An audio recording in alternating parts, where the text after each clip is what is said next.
उवाच एवं सततयुक्ताये भक्तास्त्वां पर्युपासते ये चाप्यक्षरमव्यक्तं तेषां ते योगवित्तमाः।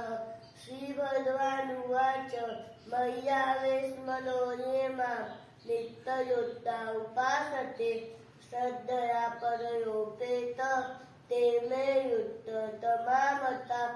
एतत्सर्वमनिर्देशम् अव्यक्तं पर्युपासते सर्वत्र दमचिन्त्यं च तुतस्थलमचलं ध्रुवम्। सन्नियम्येन्द्रियग्रामं सर्वत्र समबुद्धय ते प्राप्नुवन्ति मामेव सर्वभूतहिते रताः। क्लेशोऽधिकतरस्तेषाम् अव्यक्ता सत्यचेतसाम् अव्यक्ता हि रथेरुत्थं देहवद्भिरवाप्यते।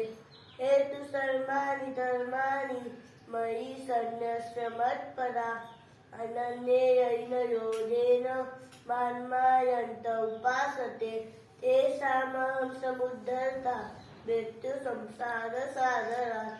भवामि न चिरात् पार्थ मय्यावेशितचेतसाम् मय्येव मनाधस्व मयि बुद्धिं निवेशय निवसिष्यसि मय्येव अत ऊर्ध्वं न संशय अत चित्तं समाधातुं न शक्नोषि मयि स्थिरम्। अभ्यासयोगेन ततो मामिच्छाप्तुं धनञ्जय अभ्यासेऽप्यसमर्थोऽसि मत्कर्म परमो भव।